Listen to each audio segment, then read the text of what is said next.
Hi, this is Robin. I recorded the bass parts for the Zielhorst album Earn, and I'll be answering the questions you guys put up for Patreon. So I'll just go over them one by one.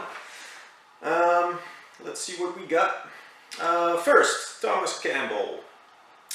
What was it like knowing that you had to fill Cygnus' shoes, having to live up to his amazing bass work? I personally think you nailed it from what I've heard so far. Well, first of all, thanks a lot, of course. That's always cool to hear. What was it like knowing that I had to fill his shoes? Well, it was alright, I guess.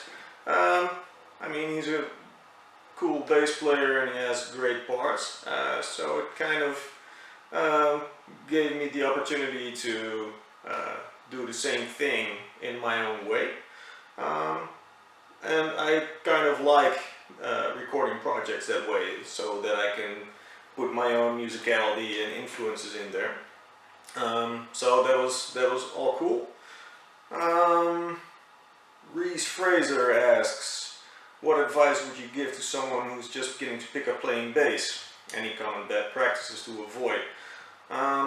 Well, the one thing I usually see with students that just started playing or have been playing for a while without any teacher is usually that they put too much strength, too much strain, too much effort in their playing style, so they kind of cramp up instead of, staying relaxed and not putting too much tension on the strings, because that's usually not that, you don't really need that most of the time.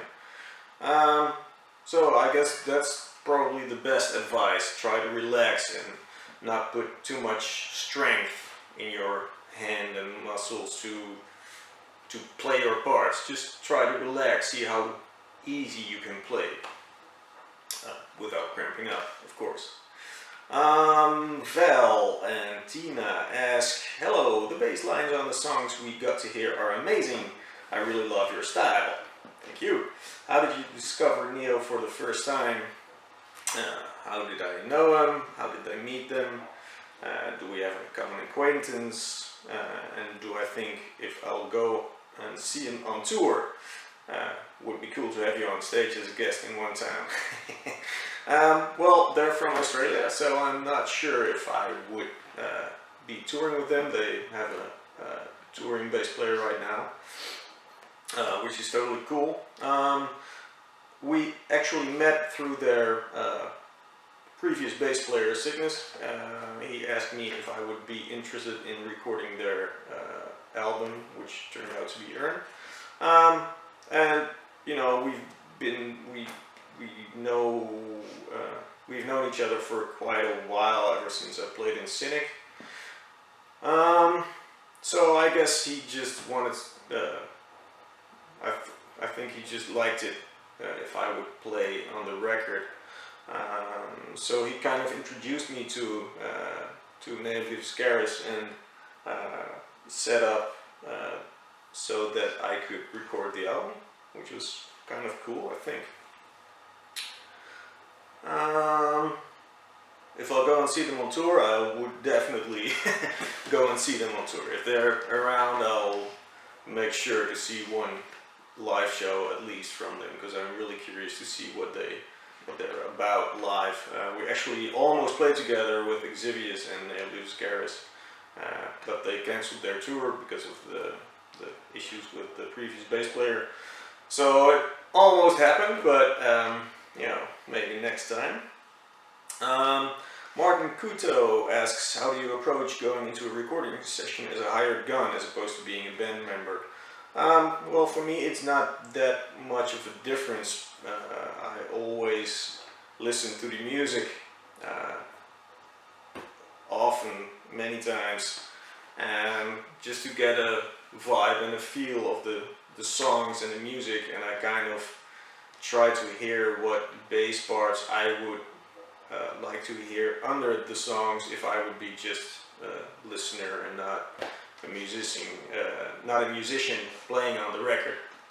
So I kind of feel out the vibe and the songs and the structures um, until I kind of can start playing around with the song intuitively and kind of, you know, see where the music flows somehow.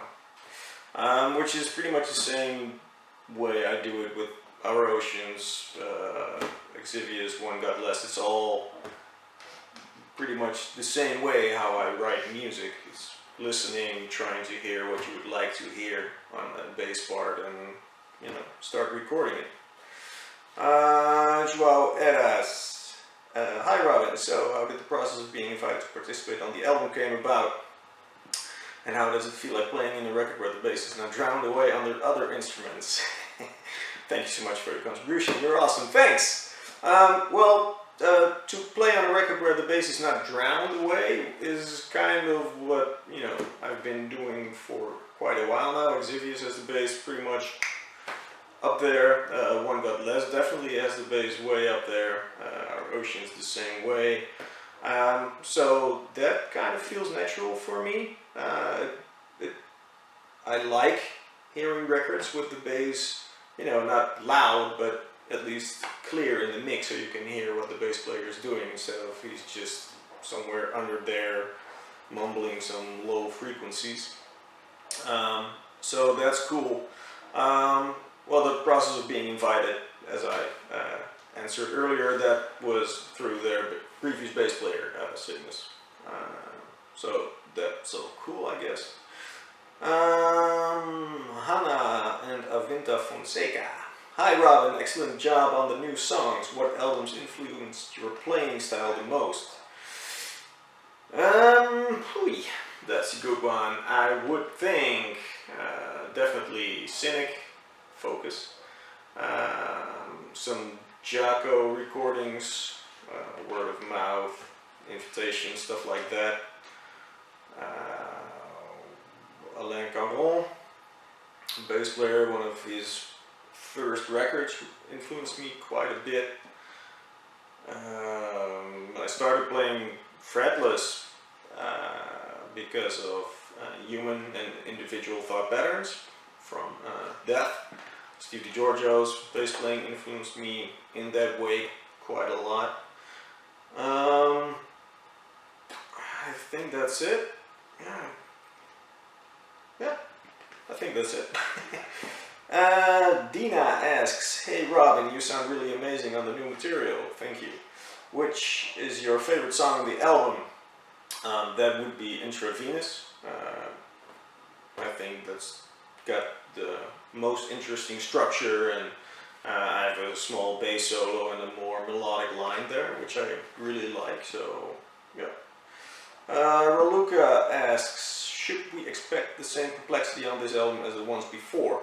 To be honest, I'm not too familiar with their previous work, but I know that Urn is pretty much complex and progressive metal, so if you're up to that, you'll get what you like.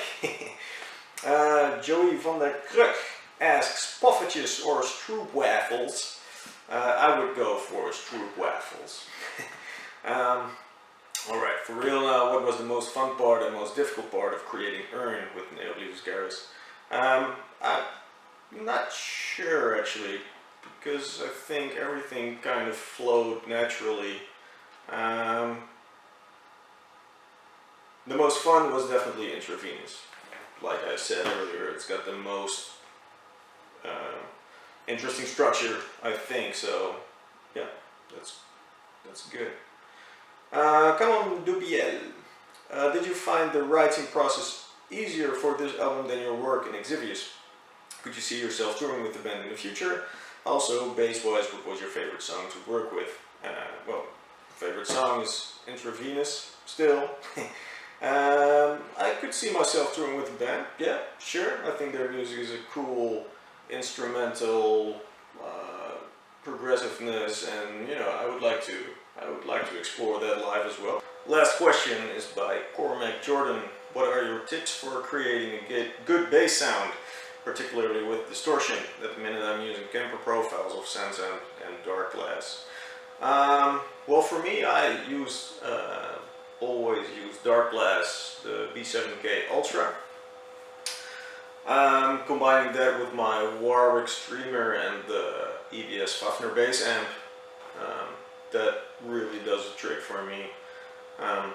At this point, that's pretty much all I use and need. I use the compression in the amp, and other than that, I just use the passive pickups and, you know, use the technique to get a really aggressive, direct sound of it.